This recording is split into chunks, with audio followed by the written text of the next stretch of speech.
তো hello guys, আশা রাখছি অনেক অনেক ভালো আছেন।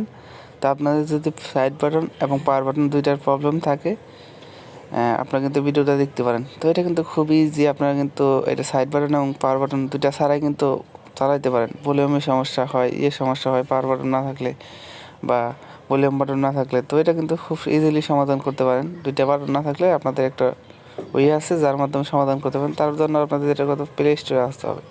তো প্লে স্টোরে একটা জিনিস সার্চ করতে হবে। তো আমি এই সার্চটা দেখিয়ে দিছি, যা এখানে ভলিউম বাটন লিখে সার্চ করবেন। দেখেন, যখন ভলিউম বাটন লিখে সার্চ করবেন এখানে অসংখ্য ভলিউম বাটন পেয়ে যাবেন।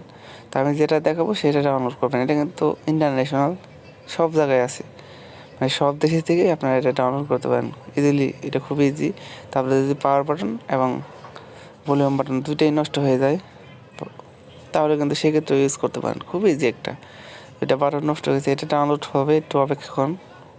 এটা কীভাবে, এটা গুরুত্বপূর্ণ একটা কাজ ফোনের। অনেকের পাওয়ার বাটন এবং ভলিউম বাটন নষ্ট হয়ে গেছে, তো সেক্ষেত্রে কিন্তু এই অ্যাপসের মাধ্যমে সে ইউজ করতে পারে। এখন ওপেন করে নিতে হবে। ওপেন করার পর কিছু সেটিং বাকি আছে, তো ভিডিওর সাথে থাকুন, সেটিংগুলো আমি দেখাই দিচ্ছি।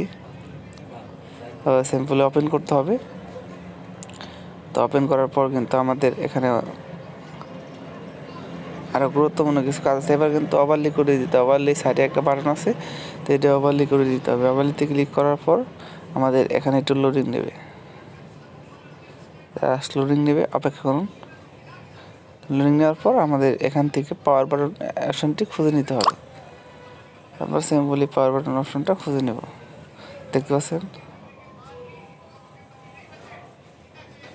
হ্যাঁ, আমাদের ভলিউম বাটন অপশনটি খুঁজে নিতে হবে। তো দেখতে পাচ্ছেন অ্যাসিস্টিভ ভলিউম বাটন, তো এটাই ক্লিক করতে হবে। আমরা পেয়ে গেছি। তো অ্যাসিস্টিভ ভলিউম বাটনে ক্লিক করতে হবে।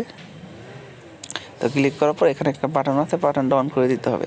তো অন করে দেওয়ার পর আমরা ইউজ করতে পারবো খুব ইজিলি। আপনারা যে কোনোভাবে মডিফাই করে নিতে পারেন।